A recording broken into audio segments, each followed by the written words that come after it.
Hi moms and dads, coming at you with your video of the day today. So what I wanted to talk about in our video today is something we've been discussing last week. I talked about it again in Circle today, and we're going to continue talking about it throughout the week, which is our social thinking theme, which is size of the problem. So this is something we talk about all year, but we don't introduce until later in the year. And I just kind of wanted to go over the basics with you. So when we're talking about size of the problem, we're talking about the problem in relation to how you can fix it. So there's 3 levels. There's big, medium, and small problems, as you guys heard from the storybook last week. So small problems are usually what our kids are encountering, and when we talk about small problems, we talk about problems that we can fix all by ourselves in a really short amount of time. So that could be things like the toy I want isn't out to play with. They can usually fix that problem all by themselves by asking for help or picking another toy.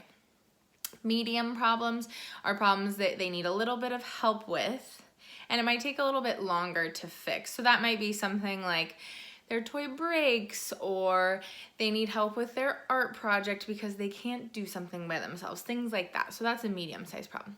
When we talk about big problems in relation to kiddos, we're usually talking about more emergency type problems. So as you saw in the book, the dinosaur was stuck, they had to call the police and the fire department and things like that. So they needed a lot of people to help them, and it took a lot more time to solve that problem. So when you're talking about size of the problem to your kiddos, you want to relate those 3 sizes to those types of things. So is this a problem you can solve all by yourself with a little bit of time? Then it's a small problem. Is this a problem you need a little bit of help with, and it might take a little bit more time? That's a medium problem. Is this a really big problem that you need a lot of help with? You might need to call some special people to help you, and it's going to take a lot of time.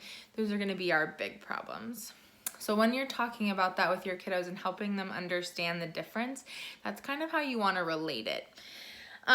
In talking about the size of the problem, we also talk about the size of the reaction. And what we always say is we want the size of the reaction to match the size of the problem. So this is the visual I introduced today at Circle Time. This is one we actually keep up in our classroom all year round.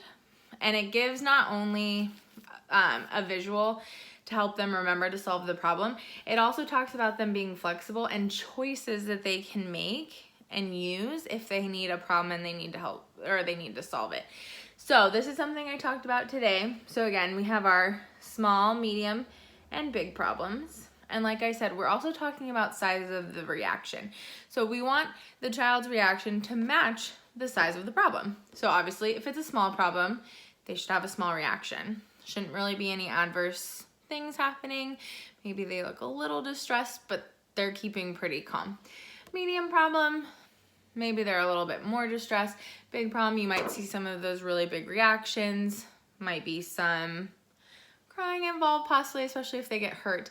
But what we don't want to see from our kiddos is them having big reactions to small problems, which is something we do see often.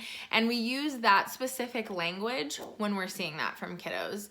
So it might be something like they don't have the toy they want. They're screaming and they're crying and they're kicking their feet and they're stomping. So we talk to them about how they don't match. So we say, you're having a big reaction to a small problem right now. What could we do instead?